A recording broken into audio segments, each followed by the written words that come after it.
Bienvenidos a Lo que entiendo de la Biblia. En esta ocasión responderemos a la pregunta: ¿fue salvo Salomón? Escuchemos la respuesta a través del pastor Ronnie Flores Madrid. Voy a decir primero que no he leído absolutamente todos las respuestas que dieron todos con respecto al tema de si Salomón fue salvo o no, porque eran más de 200. Entonces creo que leí algunas 150 o 160 por ahí respuestas. Yo voy a decir algo. Miren, nosotros a veces queremos que la Biblia diga lo que nosotros queremos que diga y que lo diga de la manera que nosotros queremos que lo diga. No es así. La Biblia, Dios lo va a poner como Él quiere, en los términos que Él quiere. ¿Cuál es la forma de Dios para decirnos qué pasó con Salomón, si fue salvo o no, si se arrepintió o no? Pues el mejor fruto que Él pudo haber dado, ¿verdad? Que es que Dios lo usara como un instrumento para escribir la Biblia. Si Salomón hubiera sido un hombre que se hubiera ido al infierno, Dios no lo hubiera usado nunca, porque hubiera sido un mal ejemplo. Eso en primer lugar. En segundo lugar, dicen, bueno, es que Salomón, cuando dice la Biblia en Reyes, que pecó y que ya estaba viejo. Y sí, así lo dice. Pero si ustedes leen Eclesiastés, en el libro de Eclesiastés dice que él, no solo dice que él era viejo, dice que ya ni siquiera era rey. Oiga bien, ya ni siquiera era rey. O sea, él ya se había jubilado cuando escribió ese libro. Él, al final de sus días, se arrepintió y escribe ese libro en donde él relata todo lo que él pensaba. Inclusive, hermanos, si ustedes leen bien, se van a dar cuenta que él dice por qué pecó, por qué le falló a Dios. Él no lo hizo por carnal, él le falló a Dios porque él cometió un error, él estaba en búsqueda de más sabiduría, o sea, como que él estaba insatisfecho con la sabiduría que Dios le había dado. Dios lo había convertido en el hombre más sabio del mundo. Pero Salomón después buscó la sabiduría mediante los medios humanos, mediante los medios terrenales. Y eso lo llevó a él a buscar, experimentar en carne propia por qué la gente pecaba, qué se sentía pecar, qué se sentía ser rico, qué se sentía hacer lo que el corazón le mandaba hacer. Aunque él sabía por la sabiduría que Dios le había dado que eso no era bueno, pero como él quiso buscar más e ir más allá, entonces eso lo llevó a él a pecar. Cuando ustedes leen ahí que Salomón hizo muchas cosas malas, créanlo que él lo hizo sabiendo que estaba haciendo algo malo, y lo hizo como él estaba experimentando con su vida. Él utilizó su propia vida como un experimento, para conocer qué se sentía todo eso. Cometió un grave error. Él después en Eclesiastés él reconoce que no le sirvió para absolutamente nada. Para nada le sirvió el tener mujeres, el hacer negocios con extranjeros, el irse a la idolatría, el fallarle a Dios no le sirvió absolutamente para nada. No aprendió absolutamente nada. Y al final él dice que todo lo que hagamos aquí, pues para nada va a servir, porque al final todos vamos a tener un mismo destino, que es la muerte. Y al final, para lo que debemos de prepararnos es para ese destino final, que es la muerte, porque hay una vida después de esto. Entonces, hermanos, miren, no es correcto pensar que Salomón se fue al infierno, porque entonces estamos diciendo que Dios utilizó a un pecador, y ustedes entonces le estarían dando la razón a los mundanos de que Dios puede usar a cualquier mundano. No, mire, Dios usó una burra, pues los burros no pecan, los animales no pecan. Dios normalmente va a usar para dar revelación a sus hijos.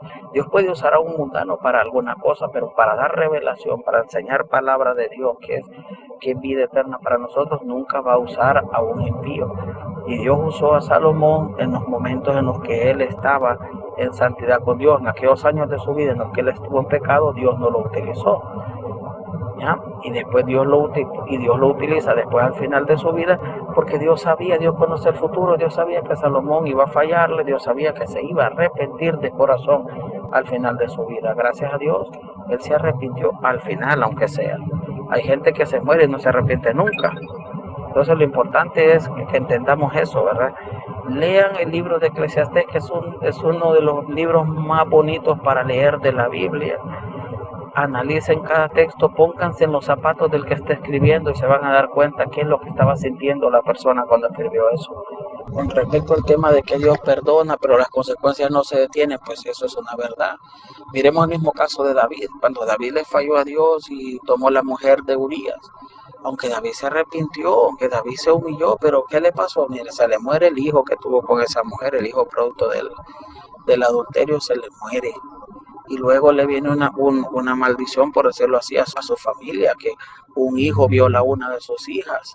Y luego viene el hermano y mata a su propio hermano en venganza de la hermana.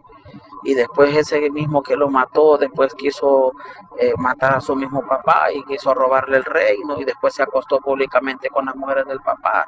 Y no terminó ahí, sino que le tuvieron que matar a ese hijo.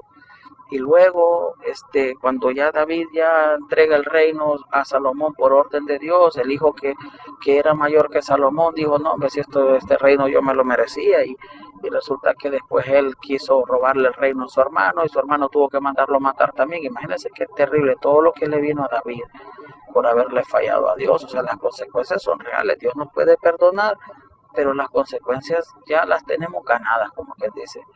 Entonces hay que pensarlo bien, cuando uno va a pecar y va a fallar, las consecuencias las tiene garantizadas, las cosas malas que pueden venir. Por eso, aunque nosotros podemos decir que todos los pecados son pecados delante de Dios, pero hay pecados que tienen consecuencias más grandes. No es lo mismo decir una mala palabra que ir y acostarse con otra mujer, ¿verdad? Porque usted la puede dejar embarazada, y no solo eso, si ya está casado puede destruir su hogar, puede dividir su hogar. O sea, ese pecado es más nocivo, más dañino. Será el mismo pecado ante los ojos de Dios que una mentira y que una mala palabra, pero ese pecado tiene consecuencias terrenales más graves, o la misma fornicación, ¿verdad? Que un soltero se vaya a buscar una prostituta, pues la consecuencia puede ser que va a quedar pegado del SIDA y después va a querer que se ore por él para que Dios lo sane, y puede ser que la voluntad de Dios sea no sanarlo. Entonces imagínense, terrible, pero las consecuencias siempre van a venir. El perdón de Dios siempre va a estar ahí cuando aquella persona se arrepienta de corazón, no del diente al labio. Bueno, quiero opinar acerca de eso último. Sí es necesario que nosotros estudiemos la razón de si alguno de estos siervos de Dios fueron salvos o no.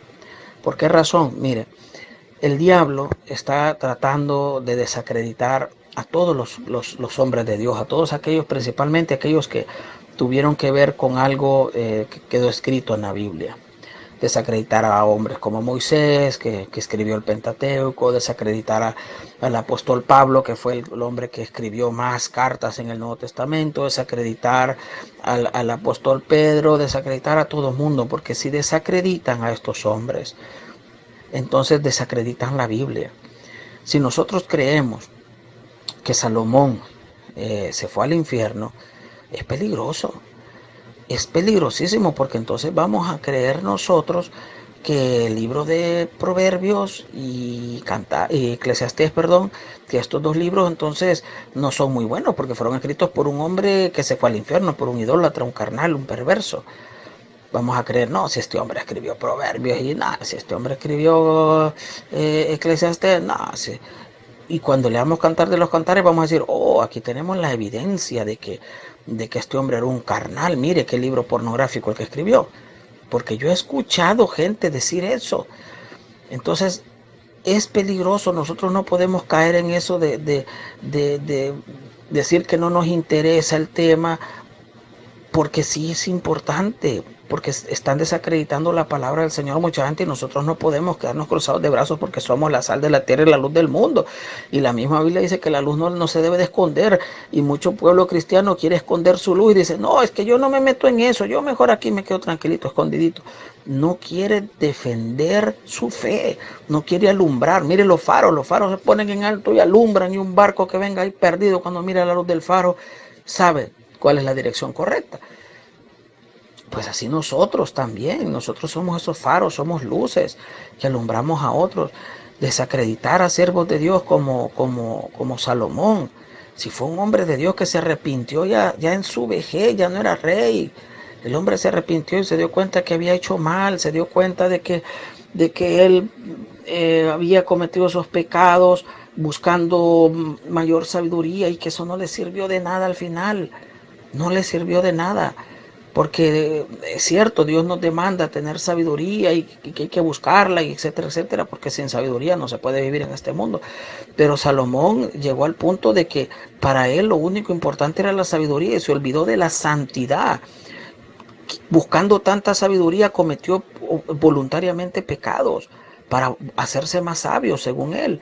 Quiso probar cosas, conocer cosas en persona él, para adquirir más sabiduría y se olvidó de que lo más importante es la santidad, ante todo la santidad, porque sin ella nadie verá al Señor. Y este hombre, sí es cierto, estuvo a punto de perder su salvación, de irse al infierno, porque si hubiera muerto antes, pero por la gracia de Dios, este hombre no murió, se quedó vivo, aún en su vejez, ya no era ni rey cuando escribió esto que hemos leído. Y, y este hombre pues se arrepintió, y el testimonio de su arrepentimiento, es el libro de Eclesiastés. No podemos decir, es que solo Dios lo sabe. Óigame, ¿y entonces para qué está la Biblia? Si todo lo vamos a resumir en que Dios lo sabe, yo no puedo saber si alguien ahí muere y sale en la noticia, murió fulano tal, yo no lo puedo saber, ni nadie. Yo no voy a ir a un velatorio, yo voy a decir, esta persona está en el cielo o está en el infierno. Pero de estos personajes de la Biblia, sí. De Salomón, sí. ¿Cómo va a usar Dios a un mundanón, a un carnalón para escribir algo de su palabra, para que después la misma Biblia sea desacreditada como un libro hecho por perversos? Es delicadísimo, hermanos. Yo quiero que entendamos eso, ¿verdad? Que las preguntas sirven para que podamos aprender y entender ciertas cosas. Y una de estas cosas que tenemos que entender es que no tenemos que dejar que nadie desacredite la Biblia a través de desacreditar primero a los que Dios usó, a los hombres y mujeres hombres principalmente, ¿verdad? Que Dios utilizó para escribir la Biblia. Que hubieron grandes mujeres de Dios también sirviendo, pero como agiógrafos Dios utilizó varones para escribir la palabra, su palabra. Amén. Bendiciones.